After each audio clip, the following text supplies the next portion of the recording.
سلام، خیلی خوش اومدیم به این ویدیو. من نوینم و امروز میخوایم در مورد پرونده والدین لزبیانی که بچه‌ها رو به سرپرستی میگرفتن صحبت کنیم.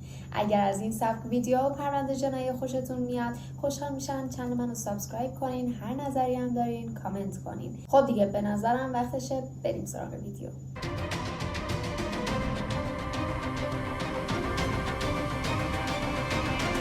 روز سه‌شنبه 26 مارس سال 2018 یک گردشگر آلمانی توی بزرگراه شماره 1 مندوسینوی ایالت کالیفرنیا دقیقاً توی فاصله 200 مایلی شمال سان فرانسیسکو به صورت کاملاً اتفاقی با یه صحنه تکون دهنده و وحشتناک روبرو میشه. این منطقه به صخره‌های ناهموار و بلندش معروفه که چشم‌انداز اقیانوس رو به نمایش میذاره و معمولاً توریستا و اون گردشگرا برای دیدن این صخره‌ها میان. این گردشگر آلمانی متوجه شد که یه ماشین از فاصله حدوداً 30 متری یکی از صخره‌ها به پایین پرت شده و تصادف کرده. این توریست بلافاصله با اورژانس تماس گرفت. نیروهای امداد هم سر رسیدن و به پایین صخره‌ها رفتن. توی این ماشین اجساد جنیفر و سارا هارت، یک زوج متأهل که هر دوشون 38 ساله بودن، و جسد 3 تا از بچه‌هایی که به فرزندخوندگی گرفته بودن، یعنی مارکیس 19 ساله، جیرامایه 14 ساله و ابیگل 14 ساله رو هم پیدا کردن.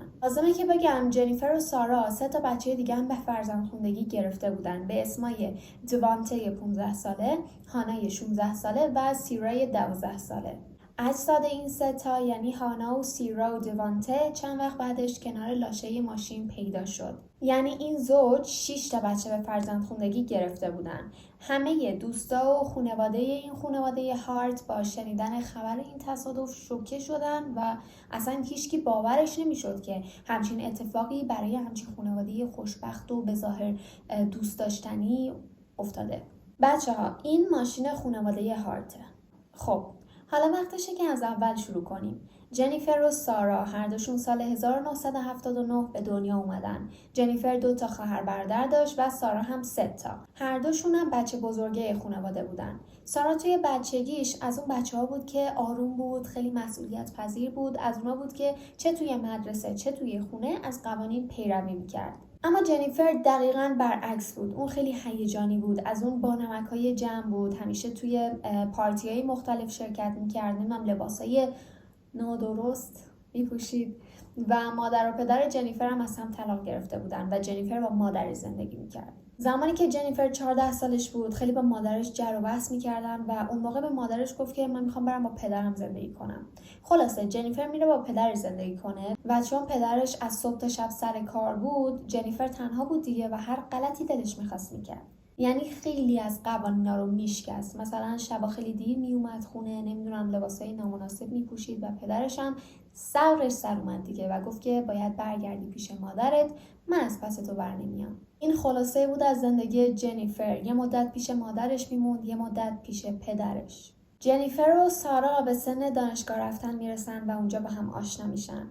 رابطه‌شون هم همون سالهای اول تحصیلشون توی دانشگاه آبردین شروع شد. سال 2002 سارا فارغ التحصیل میشه از دانشگاه و جنیفر هم برای رشته معلمی درس میخونه. اینجا جنیفر از دانشگاه فارغ التحصیل نشده، اما سارا فارغ التحصیل شده. سارا خیلی مسئولیت پذیر بود و سعی می‌کرد صد خودش رو توی درس، کار، خونه، زندگی همه چیشو بذاره.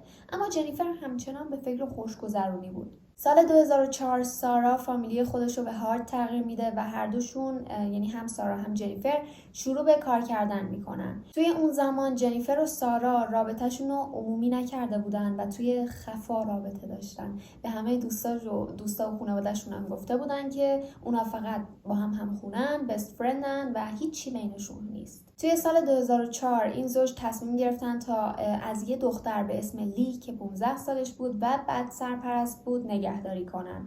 دقت کنین که این دختر رو به سرپرستی نگرفته بودن، فقط یه مدت خیلی کمی ازش نگهداری میکردن تا یه خانواده دائمی براش پیدا بشه. بچه حالا میخوام براتون از پروسه گرفتن فاستر چایلد بگم یا همون فرزندخوندگی. این به این صورته که دولت یه مقدار پول کمی هم به این خانواده‌ای که به صورت موقت از این بچه‌ها نگهداری میکنن میداد و همین باعث شده بود که میزان سوء استفاده ها توی این مراکز خیلی خیلی زیاد بشه و آدمای مریض، یعنی مثلا میان بچه‌ها رو به صورت موقت به سرپرستی میگیرن، که حالا خیلی هاشون بچه ها رو اذیت میکنن، ازشون بیگاری میکشن و الی آخر. همچنین تعداد زیادی از افراد هم برای اون یه ذره پولی که به ازای نگهداری بچه بهشون داده میشه، یه بچه میان تحویلش میگیرن و پولو واسه خودشون نگه میدارن و بچه هم توی بدترین وضعیت به خونه میارن. اینو گفتم که بدونین وضعیت این فاستر کیرا و فاستر چایلدا و فاستر کیلدا و این چیزا توی آمریکا چقدر خرابه. جنیفر و سارا لی رو به خونه میارن و از همون اول پیش همکاراشون غر میزنن که اصلا از این دختر خوششون نمیاد و از کارشون پشیمونن. لی بعدها گفت که اوایل جنیفر و سارا بهش میگفتن که قراره 3 بچه دیگه هم بیارن و اون میتونه یه خواهر بزرگتر مهربون باشه براشون. ولی یه روز کاملا اتفاقی و بدون اطلاع لی، جنیفر و سارا لی رو بردن پیش یه روانشناس و همونجا ولش کردن. فکر کنین یه دختر 15 ساله چند ساعت توی دفتر روانشناس نشسته بود و منتظر بود این سارا و جنیفر بیان دنبالش، اما اونا هیچ وقت نیومدن. بعد از این قضیه لی دوباره به پرورشگاه برگشت و دیگه هیچ وقت سارا و جنیفر رو ندید. بعدها که از لی پرسیدن چرا جنیفر و سارا دیگه دنبالت نیومدن، لی گفت من هیچ اطلاعی ندارم و اصلا نمیدونم چرا نیومدن دنبالم. و اینم اینطور به نظر میرسید که جنیفر و سارا از عمد نرفتن دنبال لی. سال 2009 جنیفر و سارا با هم ازدواج کردن. متاسفانه بعد از اعلام رابطه‌شون اکثر دوستاشون رو از دست دادن و حتی شاید همین جرقه‌ای بود که باعث بشه این 2 زن تا آخر عمرشون فکر کنن توی جامعه جای ندارن و کسی ازشون حمایت نمیکنه. موردی که از همون اول رابطه‌شون وجود داشت و به نظرم یکی از اساسی ترین نکات این پرونده است، اینه که تصویری که جنیفر و سارا از خودشون برای بقیه به نمایش میذاشتن خیلی یعنی کیلومترها با اون چیزی که واقعی اون شخصیت واقعیشون فاصله داشت. حالا بریم جلوتر متوجه میشیم برای چی این حرفو زدم. توی اون سالا هم جنیفر و هم سارا توی یه فروشگاه زنجیره‌ای بزرگ کار میکردن و خرج زندگیشون رو با این کار در می آوردن. سال 2006 سارا و جنیفر 3 خواهر و برادر به اسمای مارکیس 7 ساله، هانای 4 ساله و ابیگل 2 ساله رو از یه مرکز نگهداری کودکان بی سرپرست توی تگزاس به سرپرستی گرفتن.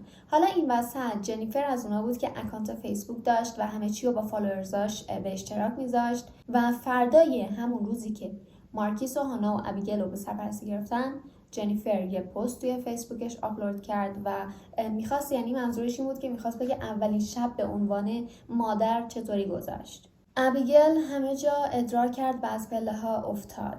هانا مدفوعش رو روی دیوار مالید، غذا که میخورد میلرزید تا زمانی که به هایملش نیاز پیدا کرد. بچه‌ها، هایملش یا کشش شکمی یکی از مهمترین اقدامات حیاتی توی کمک‌های اولیه است. این اقدام درمانی برای جلوگیری از خفگی ناشی از ورود جسم خارجی به مجاری تنفسیه. یعنی هانا یه چیزی خورده بود که توی مجاری تنفسیش به مشکل برخورده بود و جنیفر و سارا همین چیز هایملیش رو براش انجام دادن و این میتونه از مرگ خیلی از افراد جلوگیری کنه. جنیفر توی ادامه پستش گفت مارکیس سرش رو به دیوار کمد کوبید و با صداهای متعدد گفت که توسط شیاطین تسخیر شده. با این حال اون و سارا متعهد شدن که بچه‌ها رو توی طول زمان شفا بدن و درمانشون کنن. اگر ما نباشیم چه کسی باشه؟ منظورش این بود که اگه ما درمانش نکنیم کی این کارو بکنه؟ و من اینطوری هم که چرا همچین چیزی رو باید پست کنید توی سوشیال مدیا؟ ببینید حتی اگه همه اینا درست باشه، میگم ابیگل که مثلا ادرار کرده به هر حال 2 سالشه و وارد یه محیط جدید شده با یه خانواده جدید و این باعث شده بهش شوک وارد بشه و من به عنوان یه کسی که بعدها مادر میشم نمیتونم جنیفر رو درک کنم چرا باید آبروی بچه‌ش رو توی سوشیال مدیا ببره. 2 سال بعد یعنی سال 2008 این خانواده 3 بچه دیگر رو هم که اونا هم خواهر برادر بودن به اسمای دوانته 5 ساله، جیرامایه 4 ساله و سیرای 3 ساله رو هم وارد خانواده پرجمعیتشون کردن و همچنین فامیلی اونا رو به هارد تغییر دادن.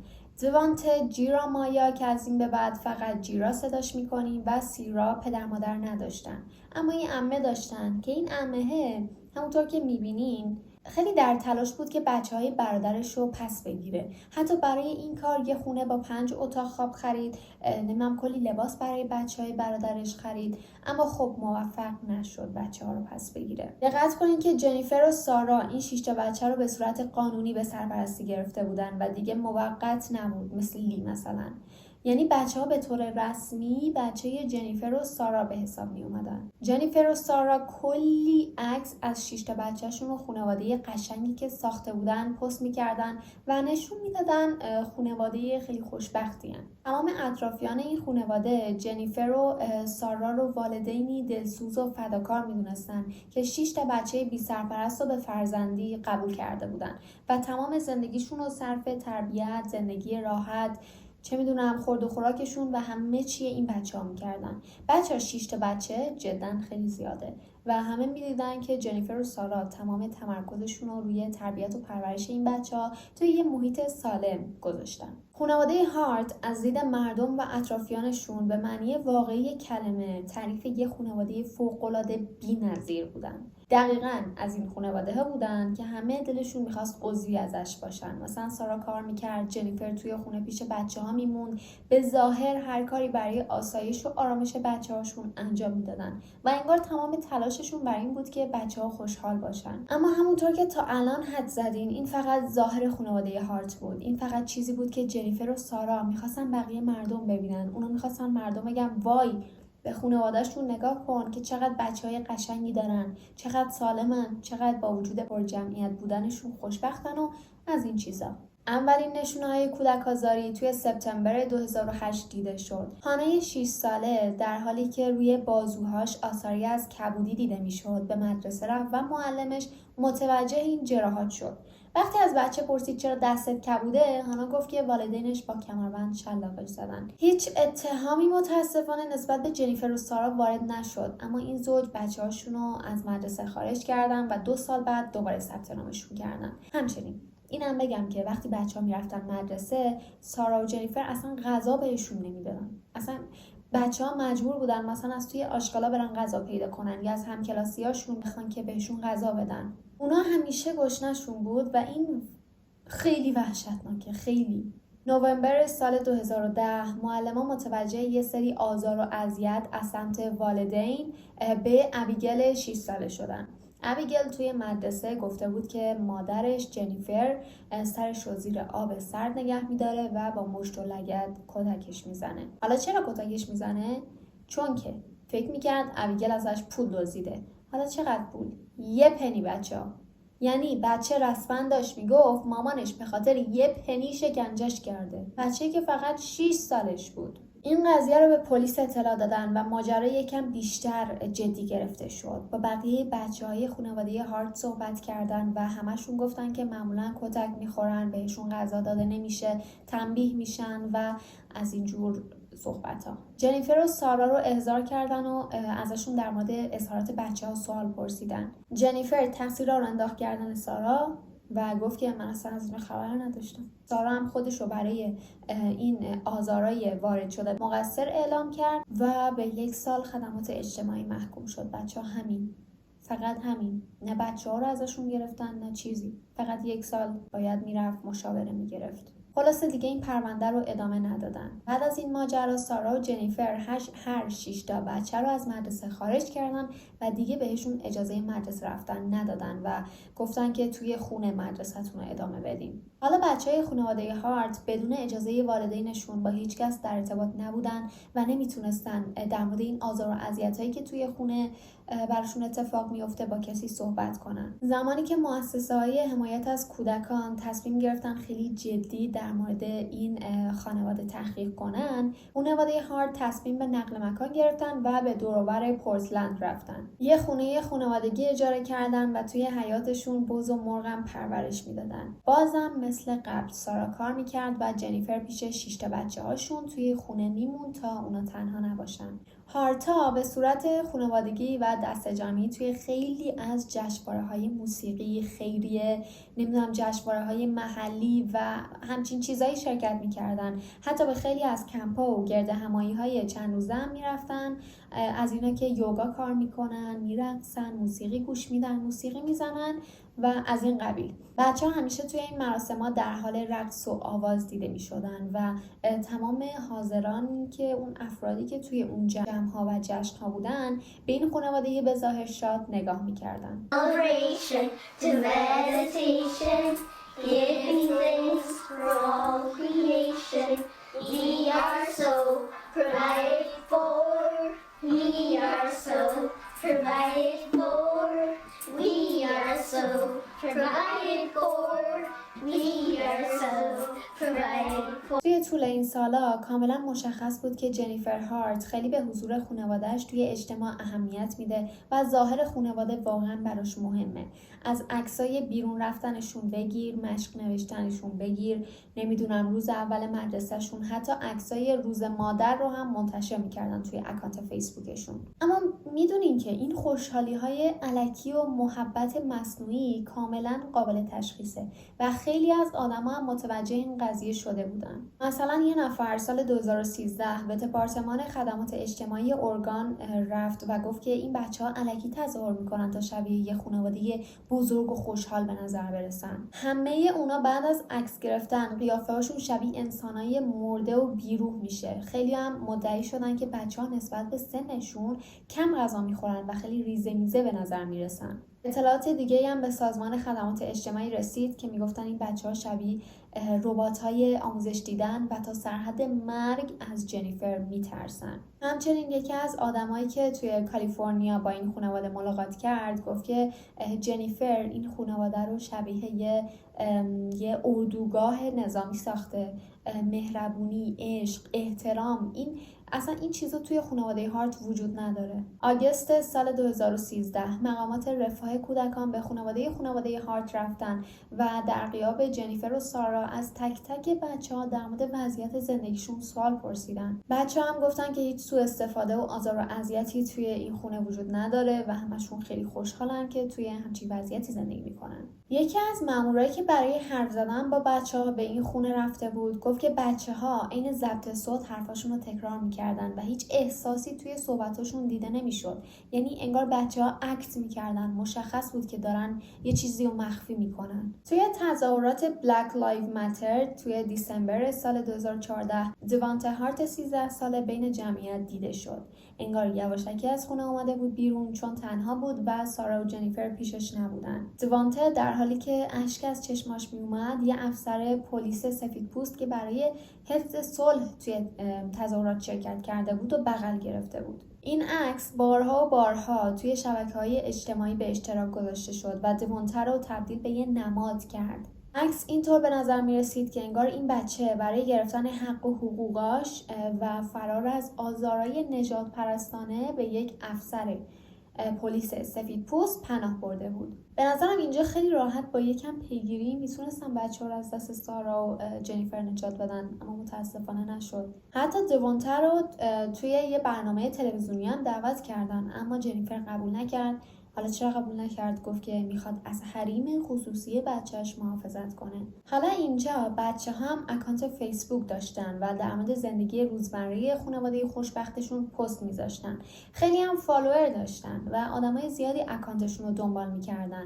اما خب جنیفر و سارا همیشه حواسشون بود که بچه‌ها چه فعالیتی توی اینترنت دارن و به هیچ وجه اجازه نمیدادن هر چیزی که بچه‌ها بخوان و آنلاین پست کنن. بعد از ماجراهای عکس دوانته با پلیس صفحات خانوادگیشون توی شبکه‌های مجازی رو پاک کردن و اعلام کردن که میخوان مدتی از اینترنت فاصله بگیرن. بهار سال 2017 جنیفر دوباره اکانت فیسبوکشون رو فعال کرد و به فعالیت روزمره‌اش و پست گذاشتن در مورد زندگیشون و خانواده خوشبختشون ادامه داد. این خانواده اون موقع توی واشنگتن زندگی می‌کردن. بروس و دینا دیکل همسایه‌های اون موقع خانواده هارت بودن. بعدا گفتن که این 6 تا بچه خیلی کم خونه رو ترک می‌کردن. آگوست سال 2017 ساعت 1:30 صبح یه روز هانا هارت 15 ساله در حالی که از ترس می‌لرزید و تقاضای کمک می‌کرد جلوی در خونه بروس و دینا دیکل اومد. این زوج متوجه شدن که هانا 2 تا از دندونای جلویشو رسما از دست داده و از ترس عین بید میلرزه. هانا از پنجره اتاقش که توی طبقه دوم بود به پایین پریده بود و به خونه دیکلب فرار کرده بود. در حالی که سعی کرد یه جا مخفی بشه، التماس کنان میگفت مجبورم نکنین برگردم. اونا نجات پرستن، اونا از همون سوء استفاده میکنن، اونا از ما بدشون میاد. دقیقا همین موقع بود که جنیفر هارت جلوی در خونه دیکلبینا میره و دخترشو به خونه برمیگردونه. صبح روز بعد خانواده هارت یعنی جنیفر و سارا و 6 تا بچه‌شون به خونه همسایه‌شون رفتن و جنیفر به بروس و دینا توضیح داد که بچه‌هاشون قبل از اینکه به سرپرستی گرفته بشن توسط خانواده‌های بیولوژیکیشون مورد آزار و اذیت قرار می‌گرفتن و همچنین مادر بیولوژیکیشون وقتی باردار بود مواد مصرف می‌کرد. برای همین بچه‌ها بعضی وقتا این رفتارهای عجیب و از خودشون نشون میدن و حمله عصبی بهشون دست میده. همچنین گفت که مادر بیولوژیکی هانا 2 قطبی بود و دندونای بچه هم بر اثر تصادف افتاده بود. حالا بچه‌ها یه چیزی بهتون گفته بودم که سیرا و دیوانته و جیرای عمه داشتن که خیلی پیگیر بود بچه‌ها رو به سرپرستی بگیره. یکی از مهمترین دلایلی که بچه‌ها رو به عمه‌اش ندادن همین رفتار مادر بیولوژیکیشون بود که مواد مصرف میکرد و کلاً اون 3 تا بچه خانواده بدی داشتن. یعنی الان که مثلا سارا و جنیفر این حرفا رو به همسایه‌شون میزدن درست بود، دروغ نبود حرفشون. اما خب کلاً گفتن بدونید. دینا و بروس خواستن تنهایی با هانا صحبت کنن اما جنیفر اجازه نداد و گفتش که ما همه کارامونو با هم انجام میدیم. ما اگه بخوایم با کسی حرف بزنیم همگی با هم میریم اونجا. پس شما حق ندارین از بچه‌های ما سوال بپرسین بدون حضور ما. هانا بعدش یه یادداشت به بروس و دینا داد و توی این یادداشت بابت کارهای دیشبش معذرت‌خواهی کرد و گفت که فقط برای جلب توجه انقدر سر و صدا به پا کرده. این قضیه خیلی مشکوک بود.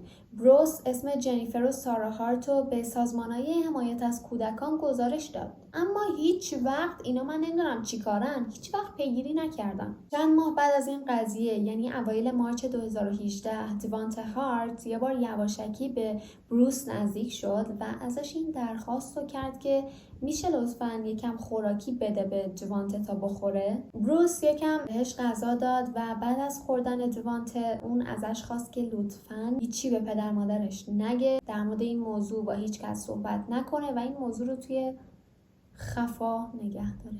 در طی مدت زمان کمی این قضیه چند بار تکرار شد و در آخر دیوانته به بروس یه لیست از اسم خوراکی‌های کوچیک و غذا داد و ازش خواست تا اینا رو بخره و توی یه جعبه کفش بذاره تا والدینش متوجه نشن. اصلا من باورم نمیشه که تا حالا این همه اتفاق افتاده و هیچکی این بچه‌ها رو نجات نداده. بروس بعد از ماجرای غذاها توی 23 مارچ 2018 با سازمان حفاظت از کودکان تماس گرفت و بعد از این تماس یک کارمند CPS به خانواده هارت رفت، در زد و اومد وضعیت رو چک کنه اما خب متاسفانه هیچکی خونه نبود.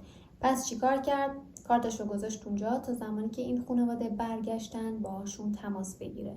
روز بعد بروس و دینا متوجه شدن که ماشین خانواده هارت که معمولاً روبروی خونه پارک می شده همیشه توی پارکینگ دیده نمی شده. شب قبلش هم ساعت 3 صبح سارا به همکاراش پیام داده بود که خیلی مریض شده و نمیتونه سر کار حاضر بشه. اون موقع هیچ کس نمیدونست ولی انگار سارا و جنیفر از اینکه سازمان حفاظت از کودکان پیگیر باشه خیلی ترسیده بودن و میخواستن دوباره شهر و زندگیشون رو عوض کنن. مثل همیشه. همون روز همه با هم سوار ماشین خانوادگیشون شدن و به راه افتادن. انگار هیچ جا توقف نکردن و حتی هیچ پستی هم تو فیسبوک در مورد اینکه چقدر خوشبختن و چقدر داره بهشون خوش میگذره نذاشتن که این خیلی عجیب بود دیگه. خودتون میدونید کسی که همه چیشو با فالوورزاش به اشتراک میذاره عجیبه که 3-4 روز ازش خبر نشه یهو. آخرین بار که هر کدوم از اعضای خانواده هارت زنده دیده شده بودن صبح روز یکشنبه یعنی 25 مارچ 2018 توی یه فروشگاه زنجیره‌ای